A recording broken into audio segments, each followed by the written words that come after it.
Hey everybody, we are heading out to Letchworth State Park, and true to form, we are in some nice New York traffic.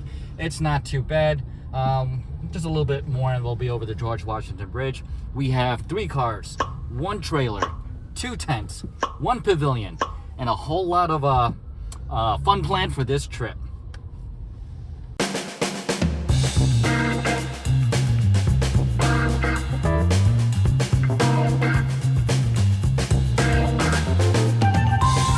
Howdy ho, campers. Let's start by saying that Letchworth Park is a big park.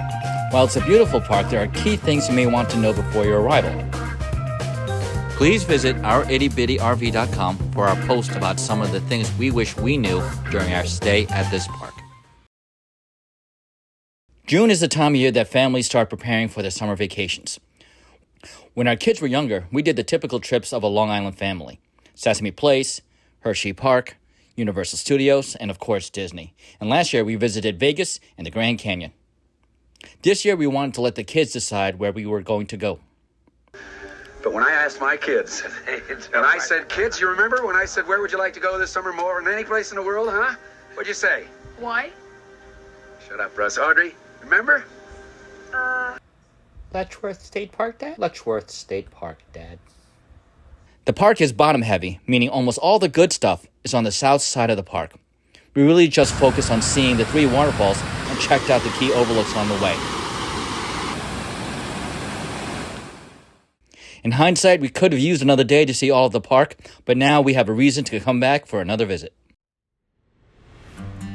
We arrived late in the afternoon on a Sunday and wasted no time getting situated.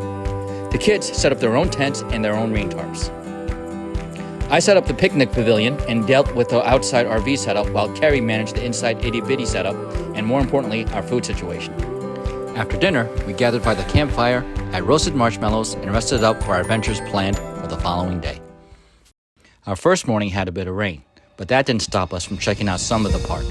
We first headed north to the Mount Morris Dam overlook area.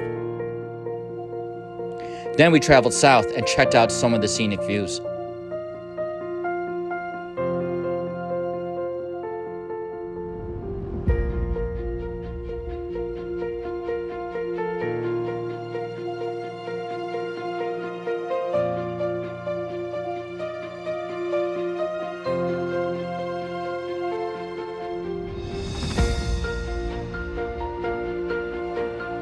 The rain was really coming down, but that didn't stop us from climbing to the top to get a better view of the bridge, and we weren't disappointed.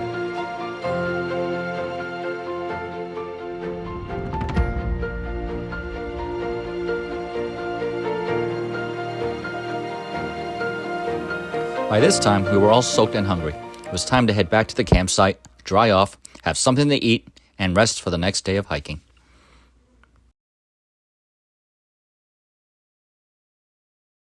Could be worse. How? Could be raining.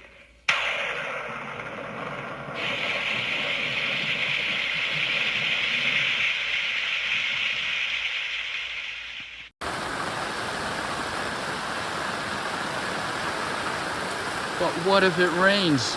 Well, it's raining. All things considered, everything's working out pretty well. We have our station here. Itty Bitty's become the mothership, no pun intended, and we have our moonshade set up.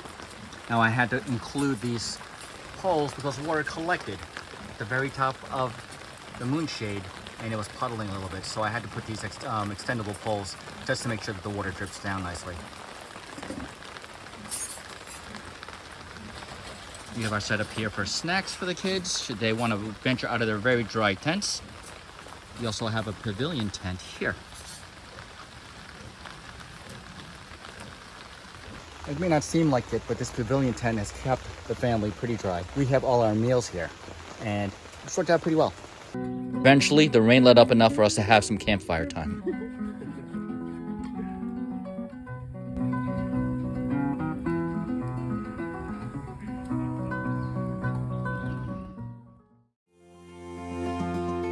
Day 2's weather was much nicer.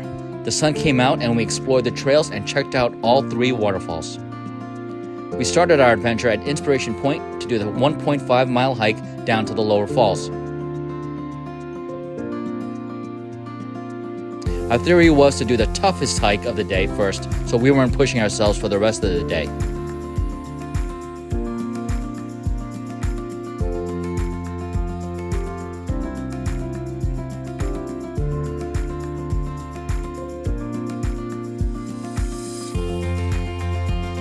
Things got interesting when we approached a particular section of the trail.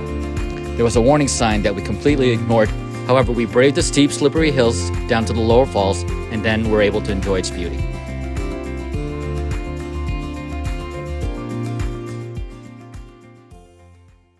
Then we hiked to the Portage Bridge, which was one of my most favorite parts of the trip.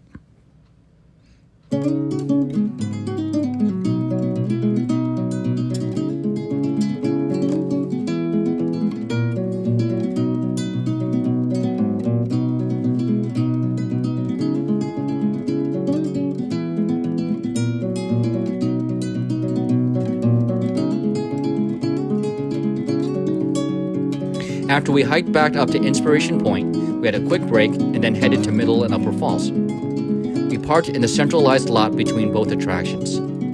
There is a nice paved path connecting both falls, and the walk is no more than 10 minutes between the two.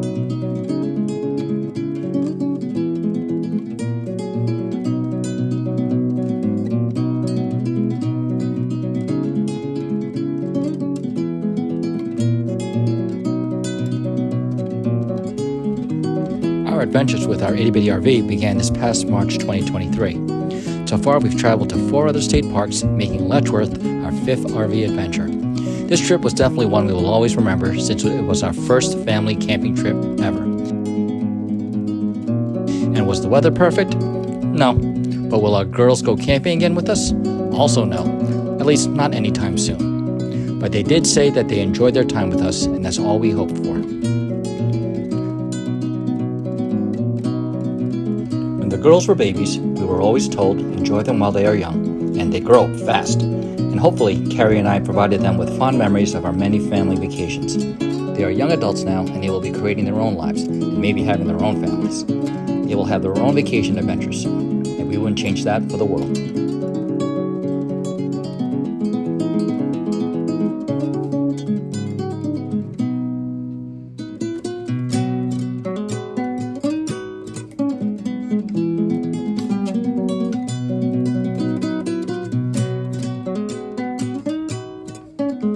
We're glad we had this time together at Letchworth State Park.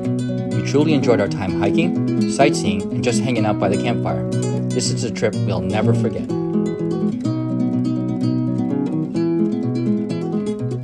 There will come a time when these family trips will become less frequent. However, we're in no rush for that, and we'll cross that bridge when we get to it.